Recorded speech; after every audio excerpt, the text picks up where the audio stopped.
کمسن گھریلو ملازمہ اندلیب فاطمہ نے اپنا بیان ریکارڈ کرا دیا۔ اندلیب نے بتایا کہ مالکن زیتون عرف سمرا اس پر گرم پانی پھینکا کرتی تھی، جسم کو گرم چمٹے سے داغا جاتا تھا۔ مزید جانتے ہیں اسلام آباد سے اس رپورٹ میں۔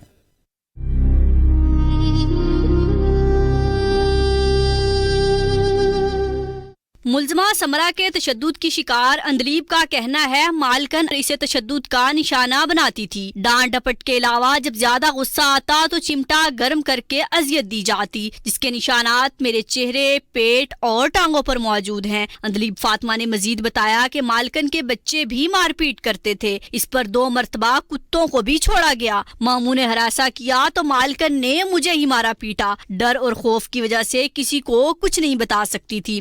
گرم پانی پھینکتے تھے میرے اوپر، مجھے گرم چمچ لگا کے مجھے جلاتے تھے، مجھے ہینگر سے مارتے تھے، ان کے بچے بھی مارتے تھے اور انہوں نے میرے اوپر ڈاگز بھی چھوڑے 2 دفعہ۔